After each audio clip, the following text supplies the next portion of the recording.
संजय राउत की गिरफ्तारी पर दिल्ली से मुंबई तक सियासी उबाल आ चुका है। लड़ाई संसद तक पहुंच गई है। विपक्ष के हंगामे के कारण लोकसभा और राज्यसभा की कार्रवाई शुरू होते ही स्थगित हो गई और शिवसेना के साथ साथ विपक्ष खुलकर संजय राउत के समर्थन में उतर आया है।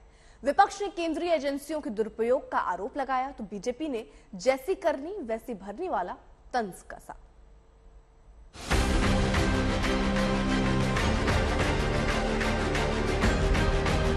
पॉलिटिकल षड्यंत्र के अनुसार भारतीय जनता पार्टी के दिए हुए स्क्रिप्ट अनुसार ईडी चल रहा है, वो बहुत ही निंदनीय है।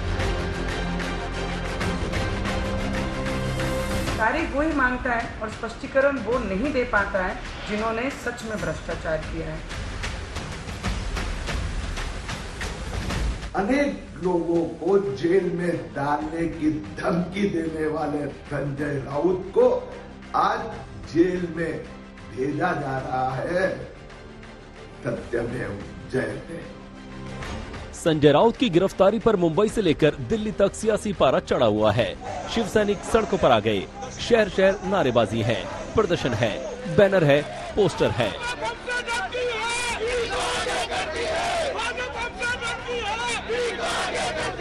शिवसेना नेता भी तमतमाए हुए हैं। उद्धव ने गिरफ्तारी को बेशर्म राजनीति बताया तो उनकी पूरी फौज ने विरोध की लंबी लाइन खींच दी। इस तरीके से पॉलिटिकल रणनीति के अनुसार, पॉलिटिकल कॉन्स्पिरेसी के अनुसार, पॉलिटिकल षड्यंत्र के अनुसार भारतीय जनता पार्टी के दिए हुए स्क्रिप्ट अनुसार ईडी चल रहा है, वो बहुत ही निंदनीय है। मैं उनको एनफोर्समेंट डायरेक्टरेट अब नहीं कहूंगी, मैं उनको extended department of Bharatiya Janata party कहूंगी। 2014 से जिस तरीके से विपक्ष का गला घोटने की, आवाज दबाने का काम हो रहा है उनके तहत, वो निंदनीय है और मैं कहती हूं कि सभी लोगों को इसके लिए उठकर आवाज उठानी चाहिए। आज ये लोग सरकार में हैं और जिस तरीके से ईडी बिल्कुल उनकी सेवा में लगा हुआ है, तत्पर दिख रहा है, उसी तरीके से आने वाले समय में इन सारे इंस्टीट्यूशंस कॉम्प्रोमाइज होंगे और इंस्टीट्यूशंस का कॉम्प्रोमाइज होना देश के संविधान के लिए, प्रजातंत्र के लिए हानिकारक है। महाराष्ट्र के लोकतंत्र के लिए काला दिन। काफी घंटे के पूछताछ के बाद श्री संजय राउत जी को रात को गिरफ्तार कर लिया गया, सिर्फ इसलिए कि संजय राउत जी विपक्ष की आवाज बनते हैं। संजय राउत जी वो बुलंद आवाज रहते हैं जिससे पूरी की पूरी दिल्ली हिल जाती है। हम उस नेचर के नहीं हैं। हम नियम कानून संविधान को मानने वाले लोग हैं और इसका जवाब जनता देगी चुनाव में। ठीक है।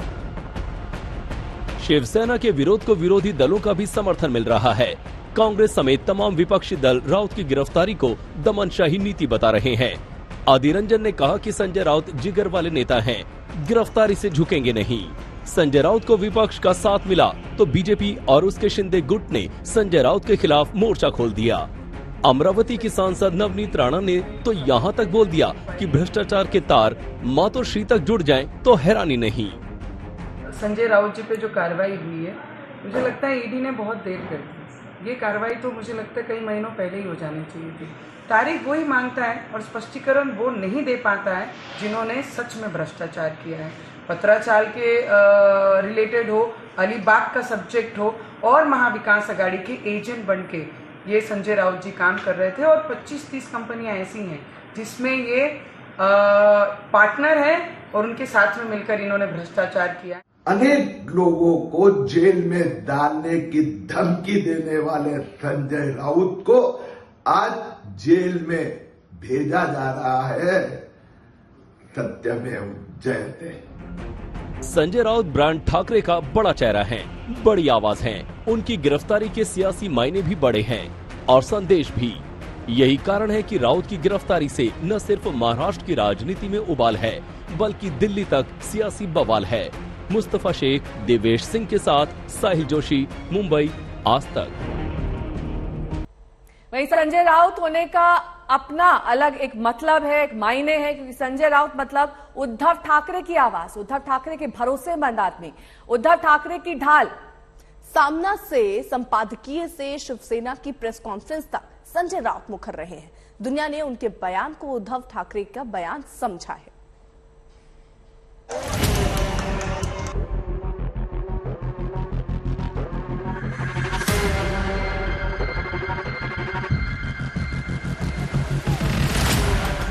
ईडी के गिरफ्त में आए संजय राउत यूं तो शिवसेना मुखपत्र सामना के संपादक हैं, शिवसेना के उद्धव गुट के सांसद हैं, प्रवक्ता हैं, लेकिन उनकी पहचान इससे भी ज्यादा है। वो ठाकरे परिवार की ढाल हैं, उद्धव के सिपासलार हैं। जब जब ठाकरे परिवार पर आफत आई, सवाल उठे, संजय राउत चट्टान की तरह खड़े मिले। भरोसा जो है वो उद्धव ठाकरे जी के नेतृत्व में जो शिवसेना है उसका ऊपर लोग रखेंगे। जैसे कल उद्धव जी ने कहा कि आपने जो लोग बाहर गए हैं वो शिवसेना नाम का इस्तेमाल न करें और अपना बाप का नाम का इस्तेमाल करो और वोट मांगे। उद्धव के खिलाफ जब अपनों ने बगावत का बिगुल फूंका तो संजय राउत डटे रहे, ठाकरे परिवार के भरोसे की आवाज बने रहे। और मुख्यमंत्री महाराष्ट्र के यहाँ राजनीति करने आए, सरकार बचाने के लिए आए हैं। इलेक्शन कमीशन जाएंगे और कहीं जाएंगे, शिवसेना के सांसद तोड़ने के लिए बैठेंगे। अब वो बीजेपी के साथ है, बीजेपी के मुख्यमंत्री है लगभग, लेकिन वो शिवसेना के मुख्यमंत्री नहीं है। जो शिवसेना से टूटे हुए लोग हैं, उनका जो गुट है, उसने एक राष्ट्रीय कार्यकारिणी बना ली शिवसेना की।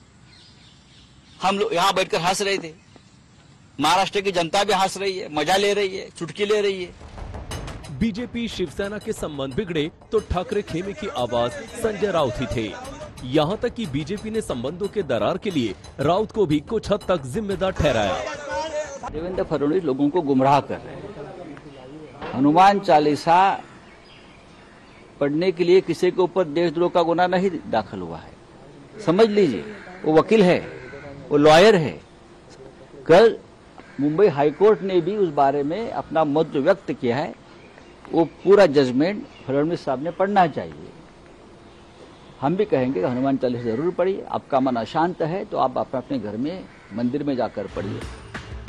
संजय राउत ठाकरे कैंप की वो कड़ी है जो दिल्ली तक, विरोधी कैंप तक संबंधों के तार जोड़ते हैं।